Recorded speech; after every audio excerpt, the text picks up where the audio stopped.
Odia health tips रे आपणको स्वागत।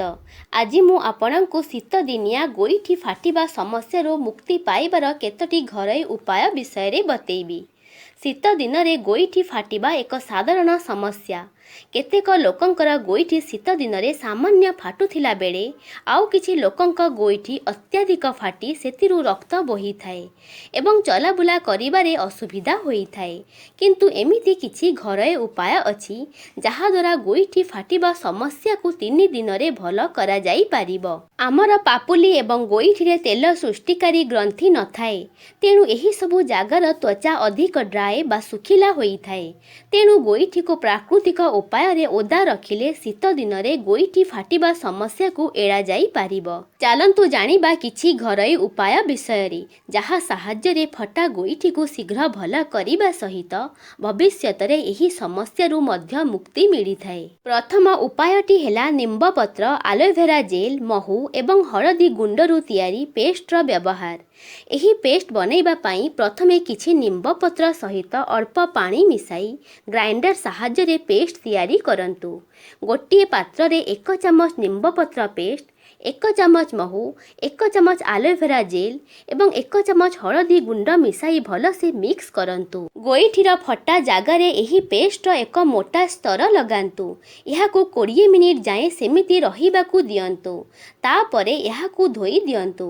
एमिति करिबार 3 दिन परे आपण फरक देखि पारिबे। निम्ब, आलोवेरा एवं महुरे क्षत को भरिबार गुण रही थाए, जहा गोईठीर फटा स्थान को बहुत शीघ्र पूरण करि थाए। एही उपचार आपण दिन रे थरे जेकोसी समय रे करि पारंती। द्वितीय उपायटी हेला पेट्रोलियम जेली, खसार तेल, नड़िया तेल एवं कर्पूरर व्यवहार। एही उपायटी राति रे सोइबा पूर्वरु करिबा द्वारा गोईठी फाटिबा समस्या रे अति शीघ्र सुधार आसी थाए।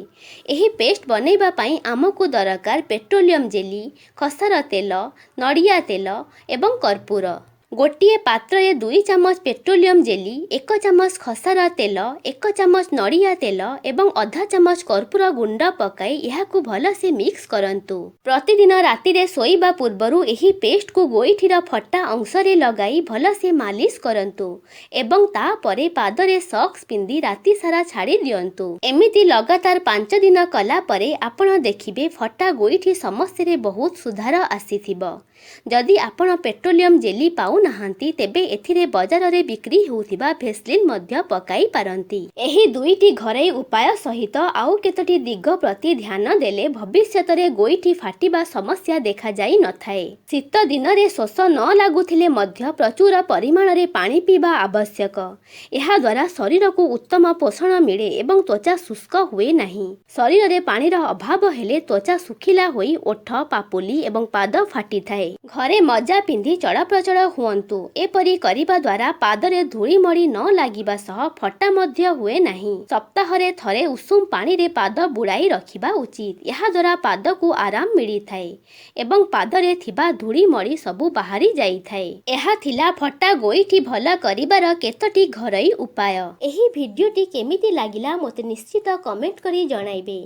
भिडियोटी पसंद आसिले लाइक करिवे एवं सांग मानक सहित शेयर मध्य करिवे। जदि आगकू एमिति हेल्थ रिलेटेड भिडियो देखिबा पाई चाहुछंती तेबे मो चैनल को सब्सक्राइब करंतु। धन्यवाद।